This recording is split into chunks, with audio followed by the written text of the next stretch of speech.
But it is also funny, though, that so many of your quote-unquote America First pundits are silent when it comes to a flood that happened 2 hours away from us. Yeah, and some of the pastors, like, they're not even talking about the rescue effort. Some of the pastors in Texas who are here, who have people who are touched by it, and they haven't even, I'm like, but you're supposed to be a shepherd. Like, you should be telling people, like, you're the person that people come to for guidance in a crisis, and you're not even talking about it. You're just into your online crap, you know?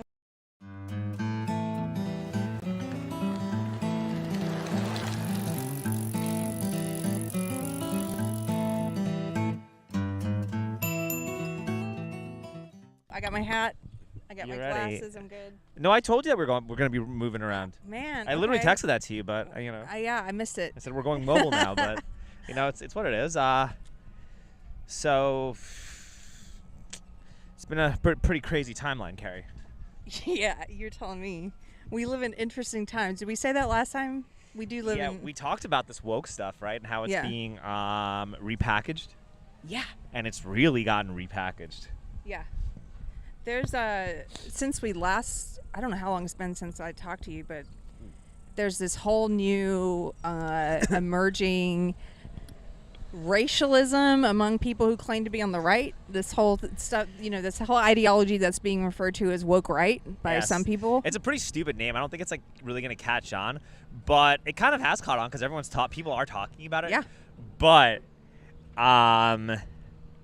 it is literally the same like Marxist struggle session tactics that were used all throughout like 2020, leading up to 2020, are just now being used by like right wingers to promote literal like Jew hatred, white nationalism, and like regurgitate full-blown Nazi talking points while openly admitting to becoming Nazis and then getting angry when you call them what they admittedly want to call themselves. That's the funniest thing is some of them now will openly say, we are not conservatives. It's like, yeah, that's what we've been trying to say and you got so mad about. Or they'll openly say, we're fascists. I have so many in my comments now who say, I'm a fascist, or they say, they say positive things about Hitler. Yeah. Like they praise And then they Hitler. get mad when you call them Nazis. I'm like, bro, like you literally are saying you're saying all that. Like you're putting that right out there in the public. Yeah. Like you can't get mad about people calling you what you openly are.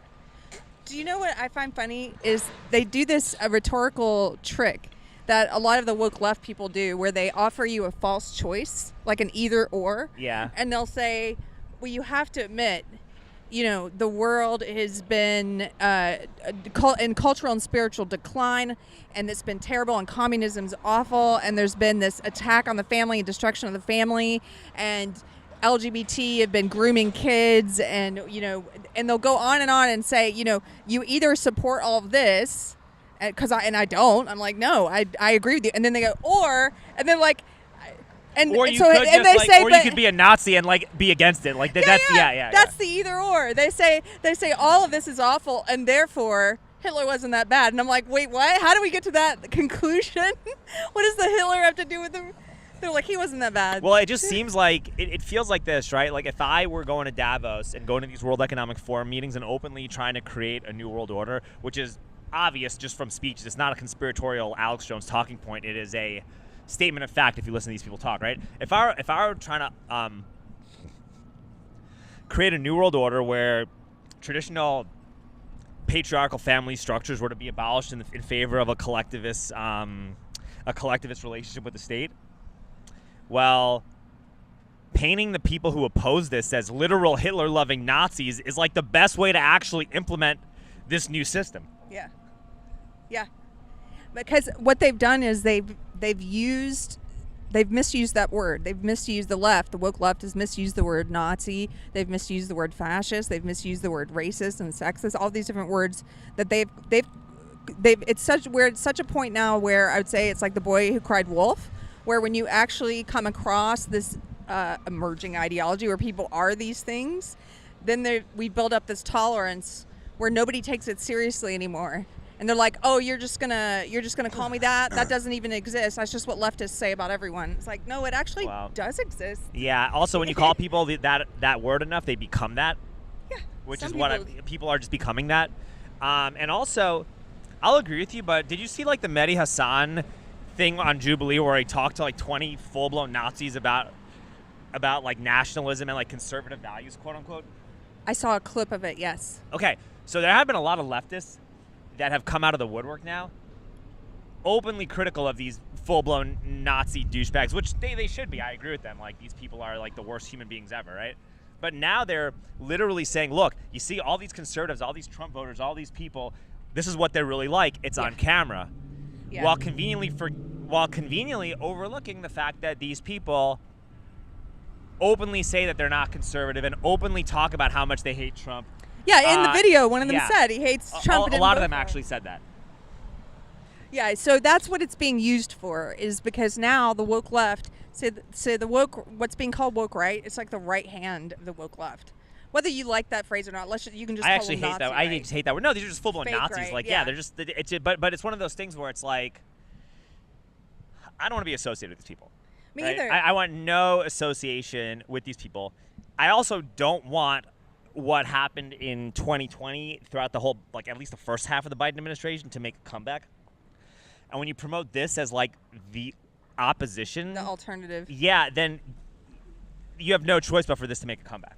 You see it clearly. That's my fear, is that we had this great cultural victory where it seemed like people are rejecting woke ideology, and we saw political consequences to that where, with the Trump re-election, it seemed like, oh, we're having this winning moment, right, against woke. And then this nasty crap, idiotic crap raises its head, and I feel like it's gonna hand a victory to the woke left again. Like, after we've already beaten them back a little, now we're just handing them this on a platter. Like, they look at people like Fuentes. I see people in the way, and they go, oh, look, this is what Trump voters are like. I'm like, he's not a Trump voter. He's not a conservative. He's not a Christian. He says he is, but he's not. And he told people not to vote for Trump. He told people to vote for Kamala. Yeah, he pretty much did, right? He did. Yeah, he pretty much did. Well, a lot of these people are like that. I mean, the other problem, too, is that the algorithm on X is deliberately amplifying that kind of content. And anytime you try to sound sane, normal, measured, or reasonable, it's not like nobody listens to it or nobody cares, because I don't buy that. I think that this stuff is deliberately being suppressed. Like, I have almost 50,000 followers on X, and I'm getting like 3-5 likes per post. Oh, there's something weird going on. Yeah. Yeah, which just does not make any sense. Yeah, well, it definitely likes, I would say the algorithm incentivizes the worst of our human impulses. And you see that reflected in some of the choices that influencers, let me put that in quote, yeah, are like making. the type of censorship and suppression Yeah. that's happening right now on X is no different than what was happening in 2020. Yeah. They suppress like rational, normal, logical streams of thought in 2020, and it was very obvious. There was a brief period when Elon bought X in 22, or when Elon was about to buy X, where you had a lot more genuine, open dialogue. But ever since it started out like at post October 7th, but like ever since Trump got elected, and it really kicked off, especially after Elon and Trump started feuding with each other. Oh, yeah.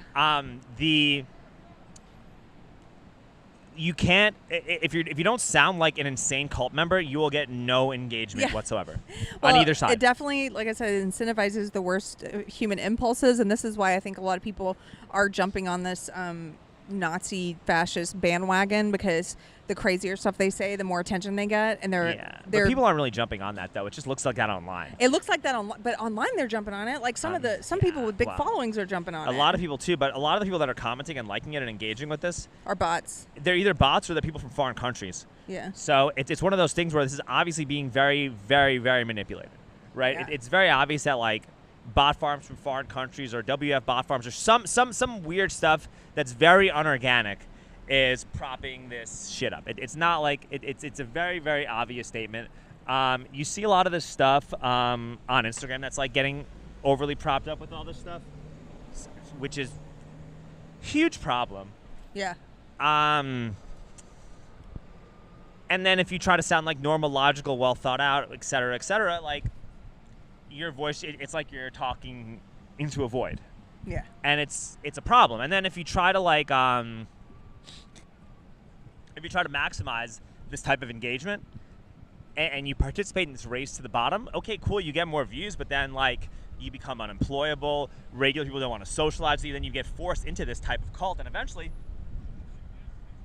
well, plus you have no character if you're like zero. Yeah, I'm just gonna chase the algorithm. Yeah. I'm just gonna say whatever. That's like some people are saying. It's audience capture, right? But like, yeah, that's what I'm saying though, Keri, is that like if you continue doing this, right?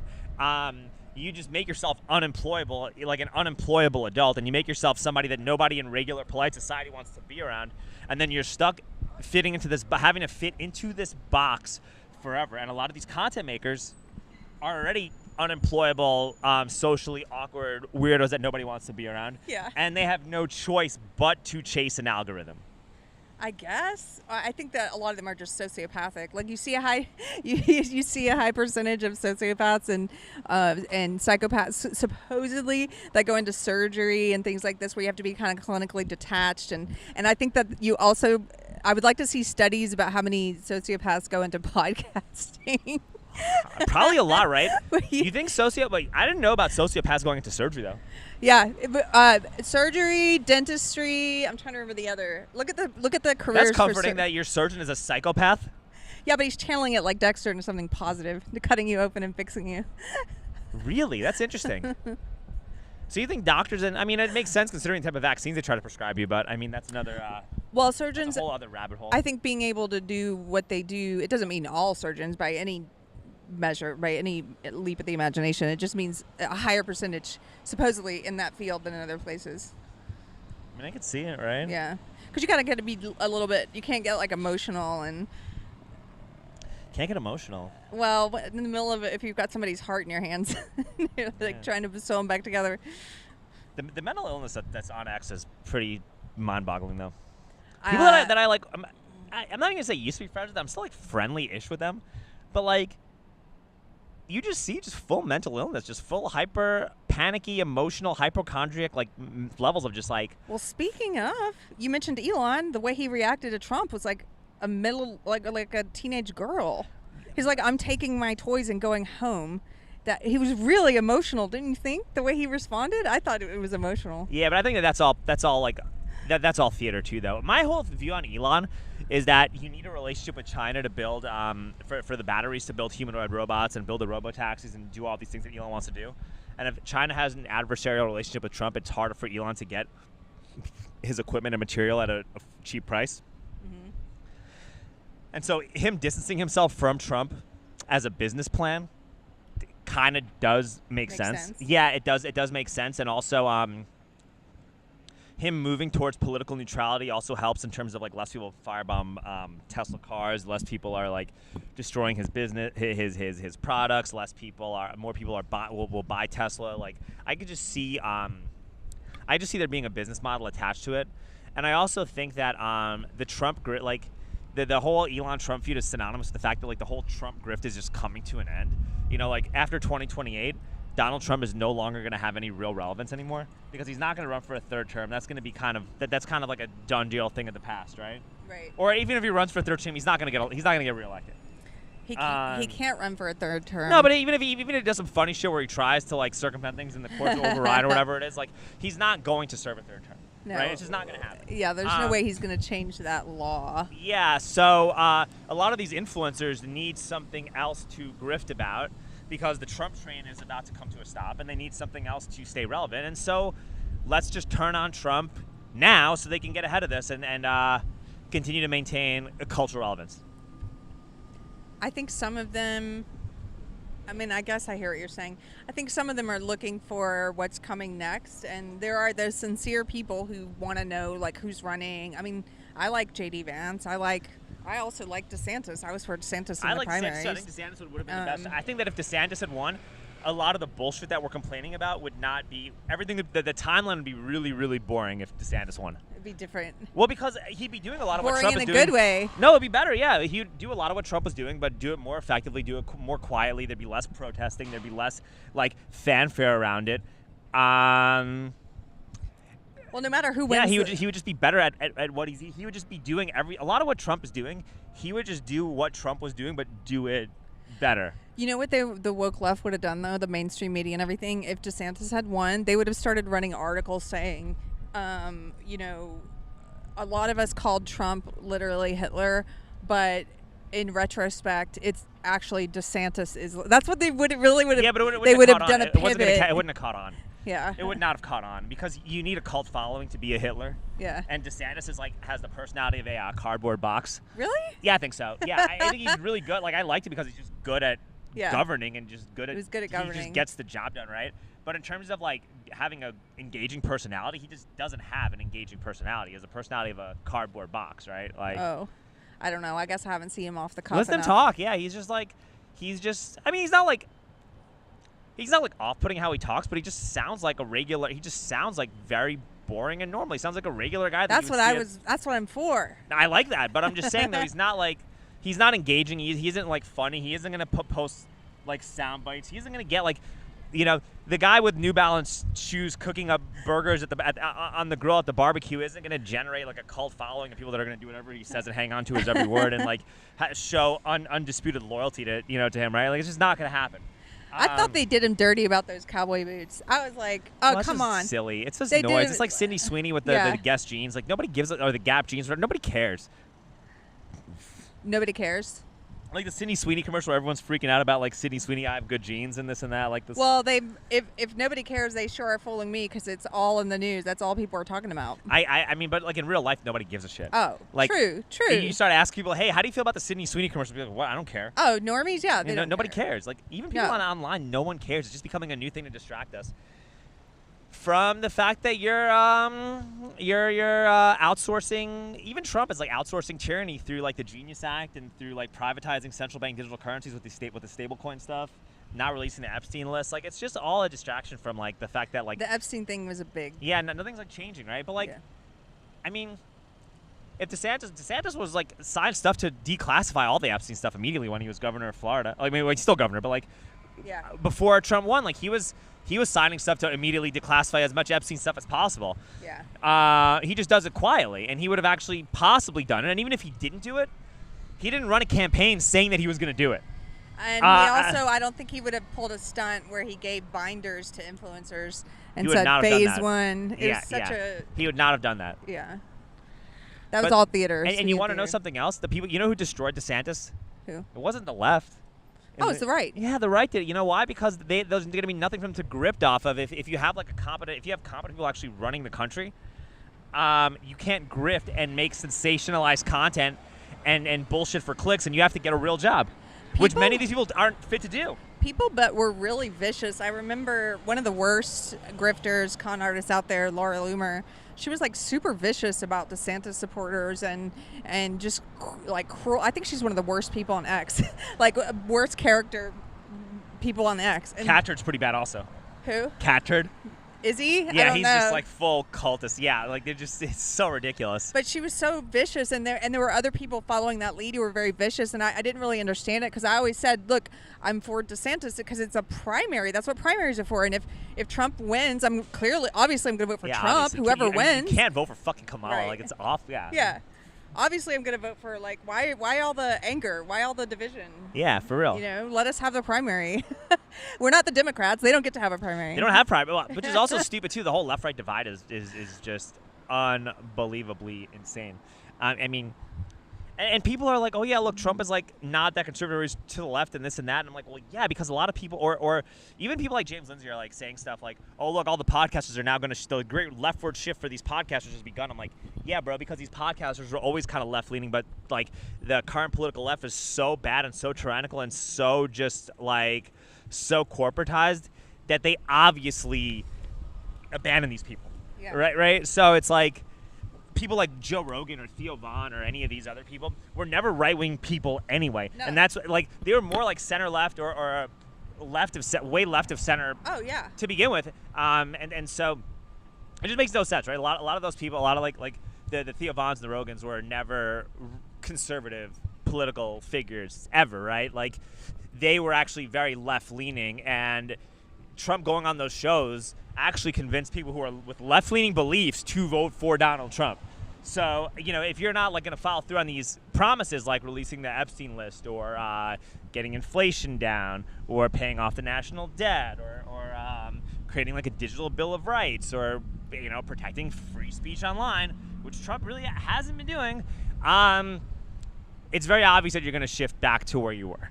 It's not like I don't know if you go back to where you were. I mean, I came from the woke left. No, but there's no way I can go back. No, to you're not where gonna I go was. woke, but you'll be willing to talk to you'll be willing to talk to left-wing politicians. You're like, I'll hear you out. What's your plan? I'll listen to you.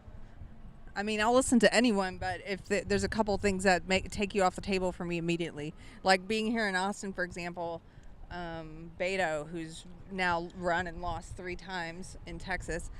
That's a person who there's no way I'm ever going to listen to anything he has to say because but he's never going to run again. again. It's a non-starter, right? But I'm saying done. A Democrat like that, they're never going to have an audience with me because number one, he wants to take away the Second Amendment. Yeah. It's a non-starter. Yeah, well, Keri, Beto's that's a dead horse, but I mean, people that type. Okay, so James, did you see James Tallarico go on Rogan?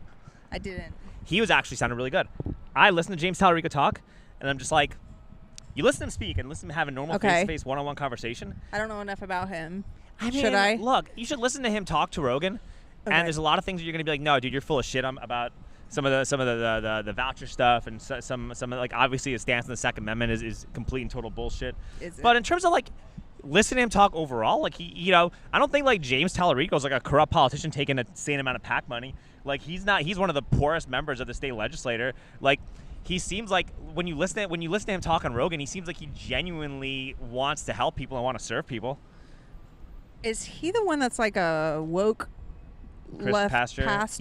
Yes. Oh, I don't know, man. Okay, I'm gonna listen to the whole thing. But I'm saying though, Rogan has Tallarico on, and Tallarico sounded like you listen to him talk, and you're like, you know what? I'll talk to that guy. I'll go to the Capitol and try to see if he can come on my Pedicab and talk to me. He seems like a fun guy to talk to. Like I would go to a party with James Tallarico. You? Absolutely, absolutely. But I'm saying though, like there's gonna be people like that. There's gonna be a whole audience for people like that on the political left. Right. And if those people wind up, achieving, getting elected and getting into office, like provided that there's somewhat of a conservative backlash, so that like there's a balance in terms of how power is implemented. I'm not going to have like a huge problem with like, I would rather be represented by James Tallarico than a Greg Casar. You know what I mean? In Congress, theoretically. If that makes any kind of sense, right? Let me interrupt you just for 1 second. For anybody, since we're moving around, we just passed Toy Joy. Do you ever point out places and talk about them? No. To your non-Austin audience? Okay, I'm sorry. Never mind. No, go ahead. I don't. Toy, do you go there? Once in a while, I've been there. Why? It's just fun. It's a cool place, yeah. Toy store. If you're in Austin, you got to visit it. Okay, I'm done. That's it. No, it's fine. I mean. Okay, let's get back to. I just think that I don't know enough about these politicians. That's why I'm like. No, I guess I should listen to James. I think you should listen to him. I think that either way, you'll listen to him talk, and you're like, okay, I like the guy. Like, even though there's a lot of stuff that you just blatantly disagree with, depending on who this guy runs against, right?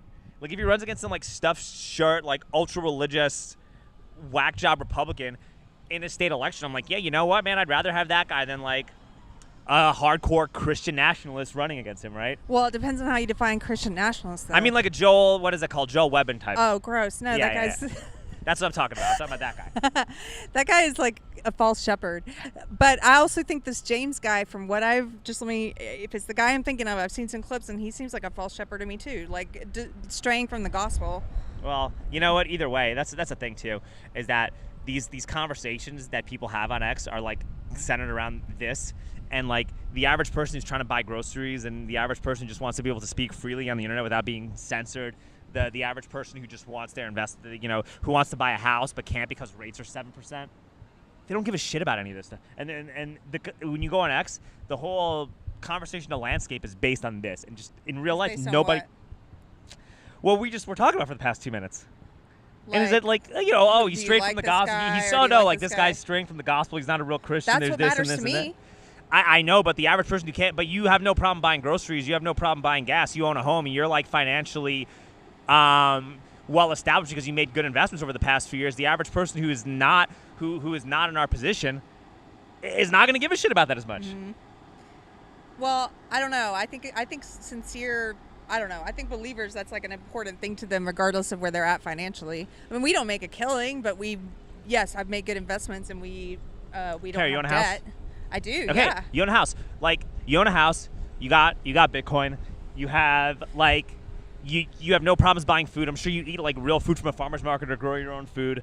You guys, We're getting ready to. Yeah. Yeah, like y'all have a good, comfortable Life. Yes. life. Absolutely. Yeah, like a regular person that does not have that good of a comfortable life, they want their politicians or their political influencers talking about ways that they can make their lives better in a tangible sense. But you have to understand where this comes from for me philosophically. You have me on, so I'm going to explain it. Okay, yeah, sure. For me, a person who's a false shepherd or strayed from the gospel, I don't trust them to do any of those things you're saying. I just don't.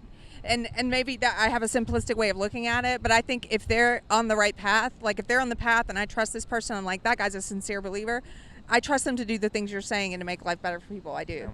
I think sincerity is where your mind is at, right? Yeah, sincerity. Like if someone like James Tallarico has these views that you blatantly disagree with, but he's sincere in why he that believes matters those, a lot to if me. he's sincere in why he believes those views, I would trust him more than like somebody I think Bernie else, is right? sincere, yeah, and he doesn't share my belief system, but I think he's sincere. I don't know, man. I don't know how sincere he really is, considering what he was voting for when Biden was in office. That's considering true. the fact that like when the DNC abandoned him twice, he just literally towed the line and didn't push back in any capacity. I don't think he's sincere in any capacity. No. I haven't followed him as closely since I left the left, and I have questioned him a few times when he was on the floor ranting about those onesies or whatever. He didn't vote to confirm RFK. RFK. When RFK's views on public health are way more in line with Bernie Sanders than any other human That's health true. services secretary in history, I don't think he's sincere. I don't think that's sincerity at all. So you think the James guy is sincere? I I will definitely watch him then. I think that he's more. I think that I'm going to give him the benefit of the doubt of sincerity, and he's somebody that I'd want to talk to more to figure that out. Okay. But I would have him on and talk to him about RFK and about like a lot of the good stuff that I think RFK is doing, and have a real adult conversation about what's good and what's bad and what's meaningful and what's just simply performative. Yeah. Like saying we're going to only put cane sugar in the Coca-Cola instead of high fructose corn syrup. Right. Yeah, obviously that's better than high fructose corn syrup, but like cane sugar is still really bad for you. Like you still shouldn't be consuming this. Like, you know, so that in a way is a little bit performative. Is it? I guess. It's not as bad for you as the high fructose corn syrup. Do you remember when the corn industry? How old are you? You're younger than me. Remember 39. when they? Oh yeah, you're a little younger. Remember when they did those ads where they were trying to tell you how good corn syrup was for you? No. Tell me that.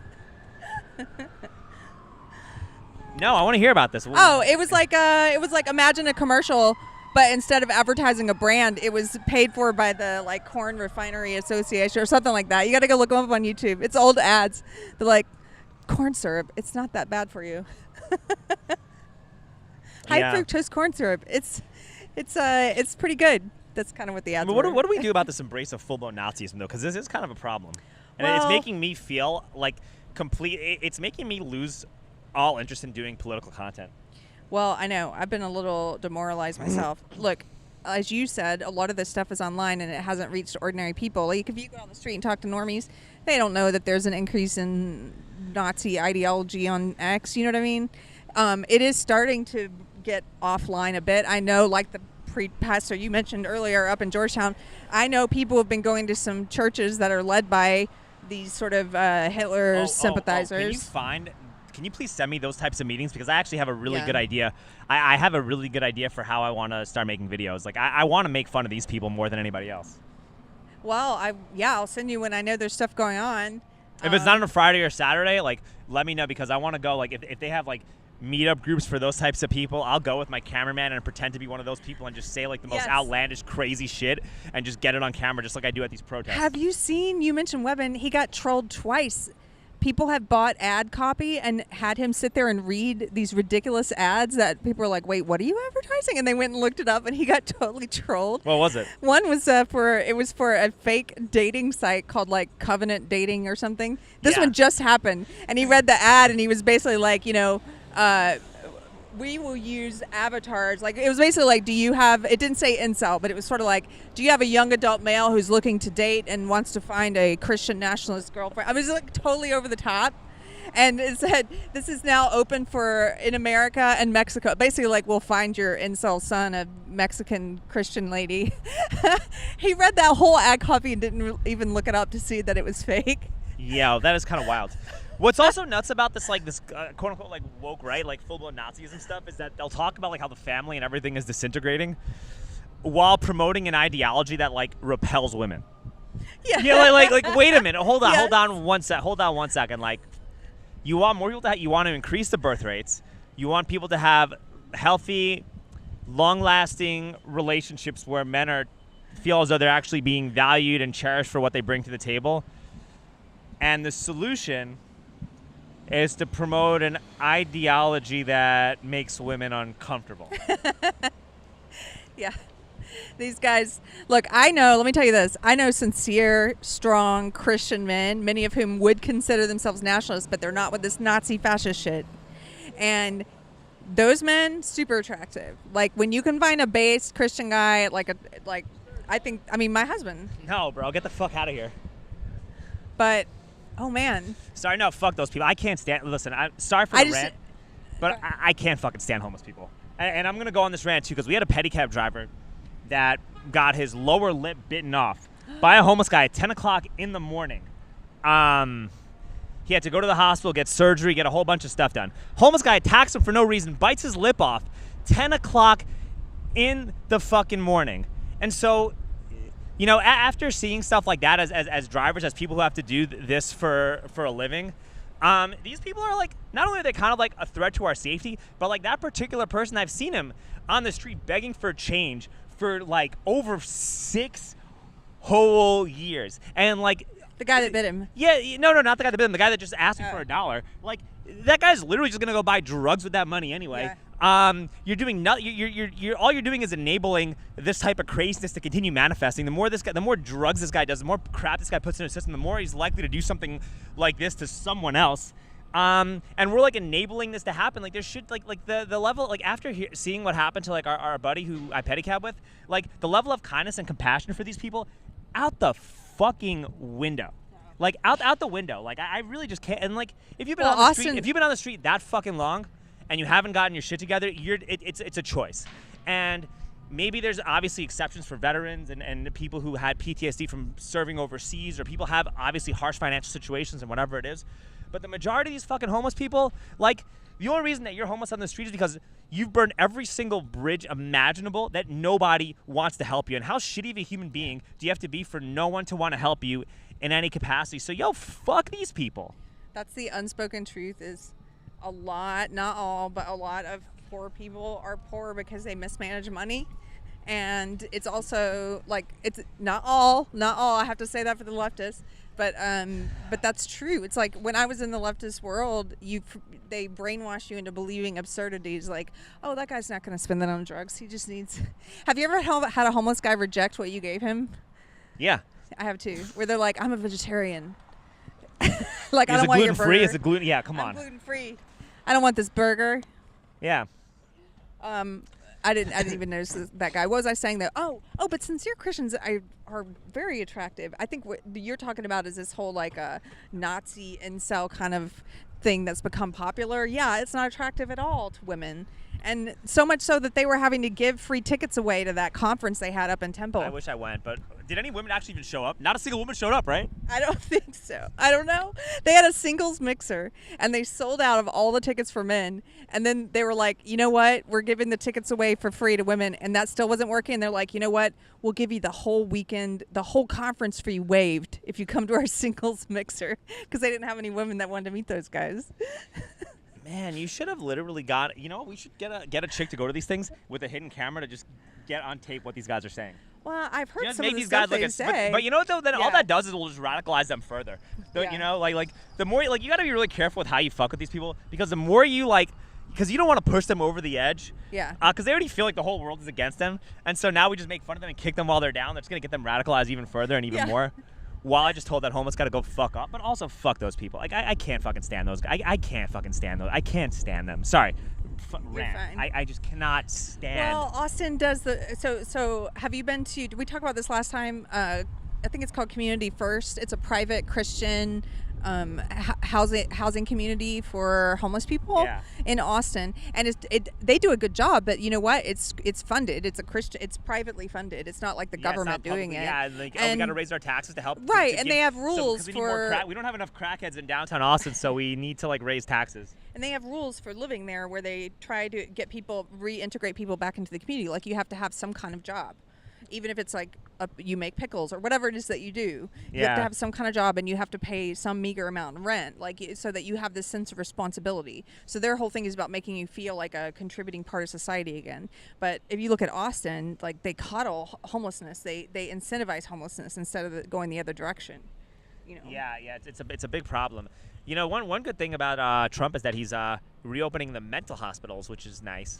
I think that's something that needs to be done. My only worry is about who defines who's mentally ill and what happens when leftists, if they get back in charge of things, like, you know, conservatives are mentally ill. Like, you're mentally well. I mean that becomes the problem, right? But you just gotta have like strict parameters, like how that gets defined, right? Like, I mean, I think it's pretty obvious to decipher who's mentally ill or not. Like the homeless guy giving a sermon to the birds on 6th Street probably shouldn't be out on the street in public. Yeah. But then again, they tried to get people who didn't want to get a COVID shot would have been considered mentally ill in 2021. You know. Exactly. But you know, but then while the people openly protesting for Hamas, like, while advocating for 4-year-olds to take puberty blockers are like totally normal and not mentally ill. So like the people who want to mutilate and sterilize kids are normal. That's what we're being told, right? Yeah, there's no middle ground with that shit. Yeah. But, you know, it's funny how the political winds have shifted, though, because 4 years ago, I'm a right-wing extremist because because you're speaking out against what is an obvious form of, like, tyranny and fascism and whatnot, right? Now, things have kind of shifted back to normal a little bit. And now you got this whole new group of real right-wing extremists that are full-blown promoting Nazism and doing all this stuff, and they're getting an insane amount of visibility online. Yeah. While having done nothing to earn their visibility. I'm like, you want to be a big-time influencer and tell people what you think conservatism, XYZ, should be? You didn't, like, where were you during COVID?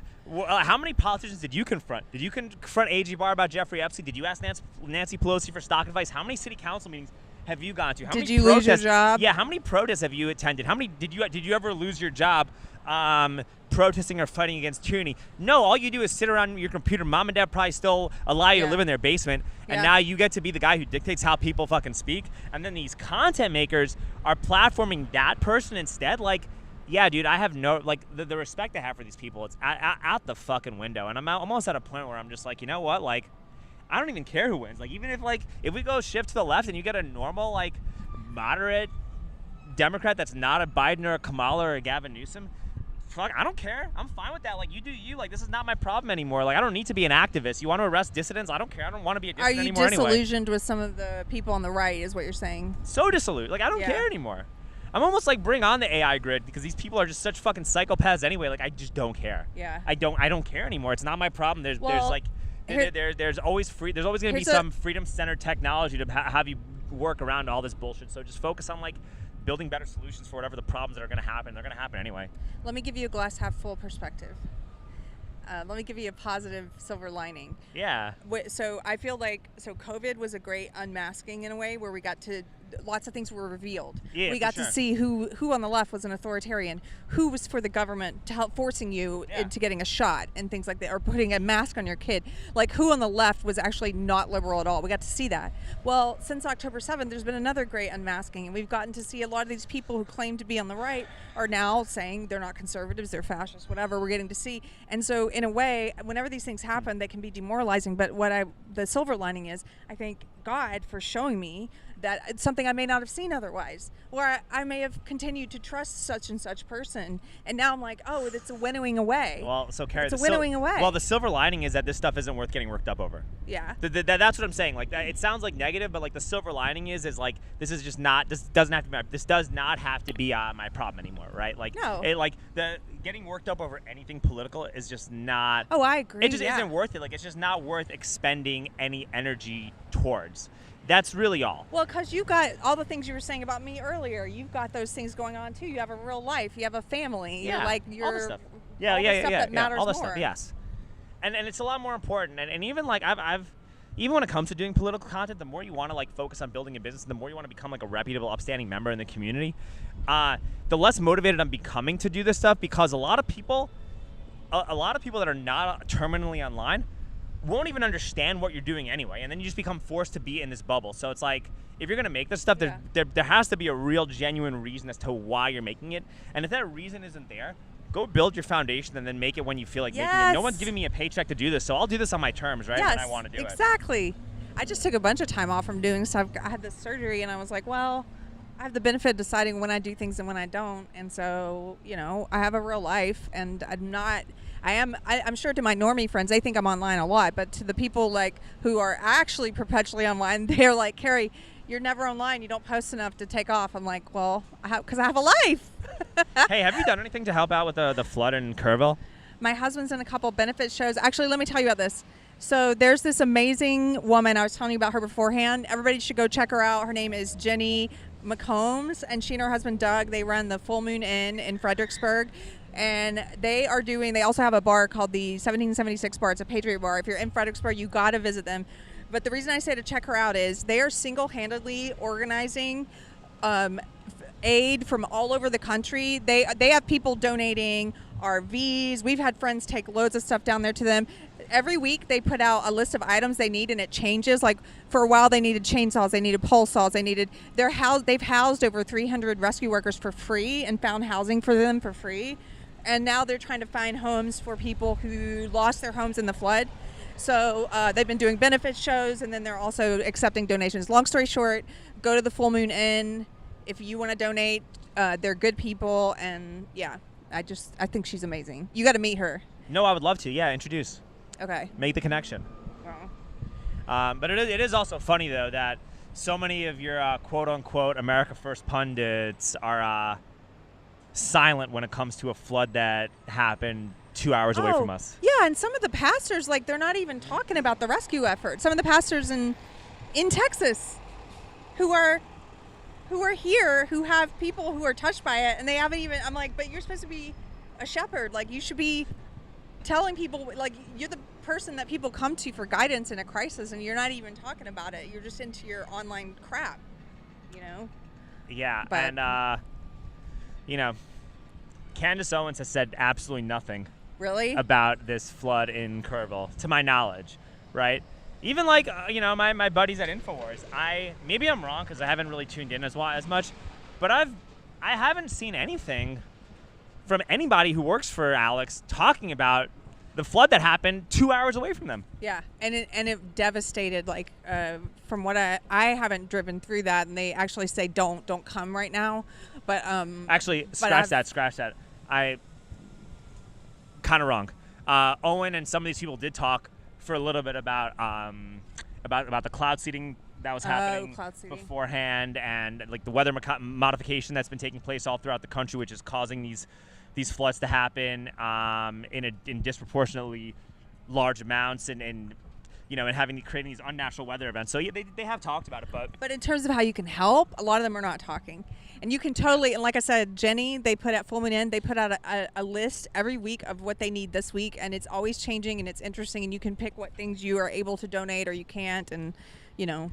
Yeah, we got to bet. Like, if there's one thing that everyone should agree on, though, is that cloud seeding shouldn't be allowed. Weather modification. Yeah. Like it's so obvious that you know, there's like literal government documents about this where like you're seeding the clouds like right over this area, and you've been doing it for like what I believe like months on end. And then you have a flood of like biblical proportions happening, and these are people that have like lived there forever, or people who just want to move out of the city to create families and live like a quiet, peaceful life. And like in doing so, like A, you're disrupting people's food and water supply, but like B, you know, just as important, you know, you're preventing people from like establishing a home and a community because you're actively playing God and manipulating the weather for like this myth of climate change.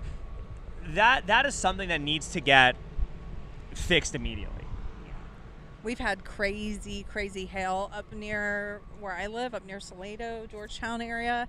I don't know. Even Georgetown had flooding. Did you know that? Yeah. Georgetown, no, I know. Yeah. And it hasn't been getting as much attention as the whole country, but there was flooding. There were people missing there still. But yeah, we've had crazy hail and stuff, and I don't know how much of that is natural and how much of that is. I know Texas is one of the states that allows cloud seeding. Yeah, I don't know why that's a thing. I just don't understand it. And it's because people get so caught up on cultural bullshit that like the most obvious problem That could help average people. Yeah. The most obvious problem that's like fucking over average people who live here is that, and nobody wants to do anything because people are too busy caught up on this like cultural garbage that regular people just don't give a shit about. Like even this redistricting stuff. Like I don't care about Texas having more Republicans in the House when Republicans in Texas don't do shit to help people anyway. Yeah. Like I don't care. I don't care. There's so many Republicans in Texas who don't act like it. Let me ask you something you said earlier. Would you mind explaining to me? There was one of the things about Trump that you're upset about, and you were talking about digital currency. What was that? Oh, so the Genius Act. Yeah. So explain that to me. Do you mind? Sure. The Genius Act sets up regulatory clarity for like cryptocurrencies in the crypto industry and what have you, which is good. There should be some clarity and all that, right? And one of the issues that they talk about are stablecoins. Okay. And the stablecoin is a token that's directly backed by the U.S. dollar. Okay. And they said that the government cannot issue a central bank digital currency. But what they did was they said that stable coin issuers have to be like approved by like a regulatory board, and they have to be approved by the U.S. government, like by the U.S. government to issue a stable coin. So like banks and financial institutions and et cetera, are like the only like real entities that can like issue these stable coins. Okay. So like instead of like the government being able to issue their own currency that's on the blockchain, you know, J.P. Morgan or Fidelity or Morgan Stanley or some other, or Bank of America get to do this instead, right? So instead of like I'm trying to figure out how to say this. Instead of the government being able to choose like how your money gets distributed, because when I issue, like if I were to issue a token, I get to control potentially the consensus of how that token is spent. Like I get to, like as an issuer, I could determine what's spent, what the supply issuance, how things get validated, all this other stuff, right? I have the ability to. With Bitcoin, it's different because it's totally decentralized, and the way that the code is written is that the node operators all, as a consensus, have to validate the transaction, and everybody on the network has to validate it. And there's no like, you know, everybody has equal power, right? Everybody has equal say in terms of how everything gets validated. The only thing that becomes harder and harder to do is produce and mine the coin. But to validate the transaction is very easy to do. So anybody can do it. So it's very democratic. But with like other cryptocurrencies, they don't have the same consensus mechanisms, right? So if the government issues their own coin on the blockchain, they have the ability to control how that's distributed, right? They get to program what that money's being used for. They could block financial transactions. They could block certain people from sending transactions depending on if they're associated with terrorism or God knows what. And we don't know what the parameters for what that could mean. Right. And so just because the government can't do that doesn't mean that like a bank or a private corporation can't do that on the behest of the government, like with what Twitter was doing. Like the government can't censor speech, but they can get a corporation to do it. Yeah, yes. And that's what Trump is. That's what this administration is doing, is you're exporting tyranny to financial services providers. Got you. Okay, thank you for that explanation. And then contracting like Palantir to build out these like AI mass surveillance grids and whatnot. It's a red flag. It's not what I signed up for. It's not what I'm interested in. But like the people who cry fascism and all this crap, they don't really like. That's not what they're talking about. They're just saying like, oh, he doesn't want men and women's sports. Oh, he wants to put the homeless guy and the deranged crackhead in the mental hospital. Like that's not fascism. Or like, hey, he wants to deport the illegal alien criminal. Like no, that's like what you should be doing. The problem is when you start creating like mass surveillance everywhere, and all of these other companies start having their own stable coins, and they could say, hey, well, like you have to be a U.S. citizen for us to even acknowledge your transactions. Well, guess what? You just put us into like a digital prison under the guise of like stopping immigration or God knows what, but you still like create like the solution was like you still got this new world order solution, but just like with the MAGA flavor on it, you know? Yeah. Because I'm sorry if that sounded jumbled, but that's no, that helped me understand. Thank you very much. No, it's kind of like how they decided they could look into our bank accounts in order to stop terrorism. Like, oh, we need this ability to do this. And then your favorite right-wing influencers don't want to tell you to buy Bitcoin or tell you to teach you how to self-custody your finances or teach you how to run a node or teach you how to send things privately back and forth and separate money from state. No, they just hawk meme coins, and so it's all just a grift, and it's all really tiresome to listen to. Did you see that guy who runs the I Find Retards X account came out with his own meme coin? Yeah, because he's a retard. He found himself. He found himself, yes. Yeah, and they're all promoting XRP instead of Bitcoin. Like these people that are your biggest freedom fighters, quote unquote, that want to fight against New World Order tyranny, are literally shepherding people into poverty, which will make them more willing to accept New World Order tyranny. And it's a big reason why people like Zoran Mondani and a lot of people who are openly socialists are going to win major elections in big cities like New York, Chicago, et cetera, et cetera. Yeah, I'm starting to hear leftist celebrities lately this week saying things like, we should embrace socialism. It's time to embrace socialism. This is Jim Keri. Who else? Shit, do you not hear the people on the right that are talking about, that are saying the same type of shit, but with a right-wing flavor? Yeah. About how billionaires have too much money, or about how the level of doomerism and hopelessness and nihilism that's on the right, it's just as bad as on the left. Oh, they call it distributionism, right? Like they're but it's socialism. It's all the same shit. Yeah. It's it's really bad. I could go through comments. I'll show it to you when you get done, but everyone is negative, and there's a lot of stuff to be optimistic about, right? Yeah. With the family, right? People talk about how the family's disintegrating. You know that divorce rates are lower now, are the lowest they've been in 60 years. No, I didn't know that. Our divorce rates now, the people who've gotten married in the 2010s are divorcing at a lower rate than in the 1950s. Wow. You didn't know that, right? I did not know that. I was also today, so I had a surgery about 6 weeks ago, and it's required me to go to the OBGYN a few times. Today was my last post-op appointment, and let me tell you, that is a white pill, because you're sitting there surrounded by pregnant ladies, and you're like, look at all these people having babies. This is cool. Yeah, and also nurses and doctors are a lot more are a lot more willing to accept the privacy and the rights of patients. They're asking, hey, do you want this? Do you want this vaccine? Do you want this procedure? Do you want this? And when you say no, they are more accepting of patients who are opting out of traditional procedures than ever before in history. That's great. I didn't know that. Especially now with Kennedy in charge of HHS. Yeah. And that whole cultural shift happening. Yeah. There's a lot of stuff that I've been learning. I wish I could remember it offhand, but people are a lot more understanding about opting out of procedures now than they have been in the past. Do you think that's as a result of the COVID years, the authoritarianism of the COVID years? Yeah, and I also think that more people are choosing to opt out, and so doctors are having to deal with those types of conversations more, and they just don't want to deal with all the bullshit anymore. So they're just yeah, that's fine. Let's work around this. It's easy to avoid the vitamin K shot if you want to.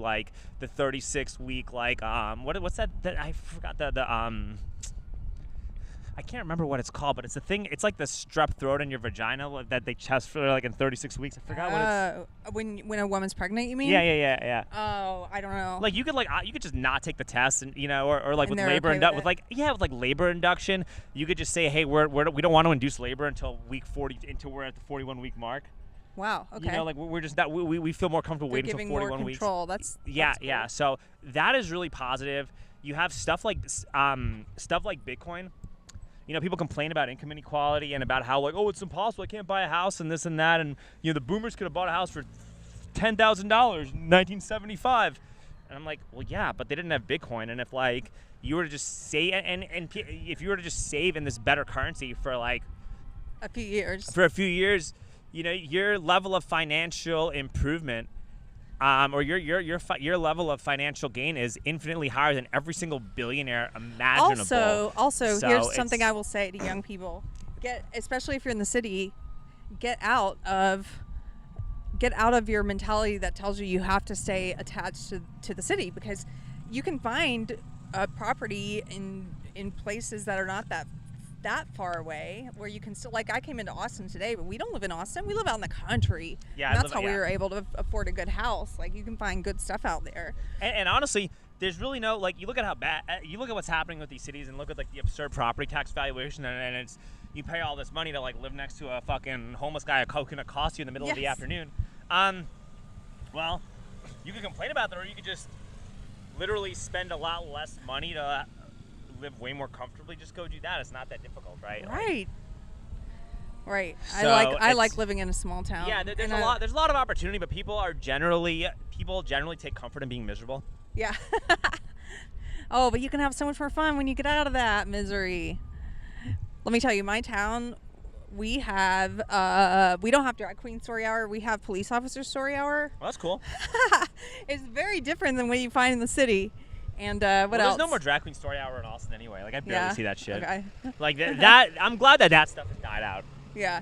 But all like, the culture war stuff. But you know what's funny though is that, like, you don't want this woke stuff to get replaced by, like, full-blown Nazism and white nationalism. No, you don't. Stuff. And I am worried that stuff might start permeating the small towns. Like, I am worried that you might get some woke right school teachers in, like, some rural part of America.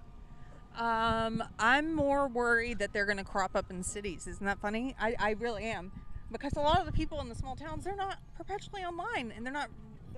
Yeah, but that's why it's so dangerous. Stuff. That's why it's so dangerous. Like, you get a few of those guys who have those views, because no one is online and no one can discern fact versus fiction. You might be able to sway more people into believing all this garbage. Maybe. By doing it in a school setting. Yes. And you could see some of these people, like, you know how like these far left progressives put all these insane, like, these people with insane ideas in school boards. Yeah, they're gonna do the what same. if, like, some hardcore, like, white nationalist organization decides that, like you heard about this thing in Arkansas, like this return to the land, like the whites only, like, whites only. Yeah. Which honestly, I don't give a fuck about that at all. Like, no. I really don't care. It's another distraction. Yeah, I don't care. If that's what you want to do, that's totally fine. Like, you should let them make their own bullshit community. Make fun of them all they want. But anyone who's going to say we only want a whites-only settlement like, your community's not going to last, because that's just not how you build a community in any capacity. They say it's about having like-minded people, but then they're restricting it by race, and I'm like, that's not about your mind, actually. Yeah, because there's plenty of, like, there's like-minded people who are like, not yeah, white. wanting to grow your own food and wanting financial sovereignty and wanting to, like, separate your money from the state has nothing to do with what color you are or what your religion is. Yeah. So that whatever. Point is that all that's bullshit. But you could get, like, you know, maybe way down the line, you could wind up getting people like that to start funding school board races. Sure. You know, like, I think it's already happening. Yeah, it's not impossible for those types of people to wind up on a school board at some point in the future. And that's another reason why school choice is important, because you don't want you don't want fucking tranny story time when you're 5 years old, or you don't want, like, some tranny trying to get your kid to transition when they're, like, 7 years old. But you also don't want, like, some full blown, like, Nazi, you know, repeating talking points from Nazi Germany to, like, an 8-year-old kid talking about racial superiority and racialism and all this other stuff. So you got, like, there's got to be a way to keep things decentralized and keep people kind of open and aware of what's happening. And it is good to be like, hey, let me disconnect from what's going online and not be perpetually online and understand that what's on the internet isn't real. But you should learn enough so that when this stuff does start popping up, you're able to, like, discern fact from fiction. Like, a lot of people fell for the COVID narrative because they never spent any time online. They never watched an Alex Jones documentary. They never watched the Zeitgeist. They never actually did any research. And then they fell for this COVID psyop. Like, so what's to stop some people in a small town from falling for, like, a right-wing Nazi psyop later if you're not paying attention? Yeah. So anyway, Keri, how do we get a hold of you?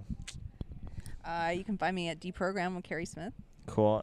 X on Instagram. What's Substack? Anything? It's real Keri Smith. REALKERISMITH. This is fun. Keri, thank you for coming on. Thanks for having me. No, this political stuff is such a clown show. It's kind of yeah. The challenge is staying motivated. But happy you were here. This is a fun discussion. Obviously more stuff is in the works, but you know. Thanks for having me. Closing note: don't get worked up over this shit, because none of these people care. No, and when you come to Austin, bring your parasol. Holy crap. Yeah, and take pedicabs. Take a pedicab, but get your parasol. Take pedicabs. That's what it is. Ladies of a certain age. Hey, and even if you're not of a certain age, you need to bring your parasol.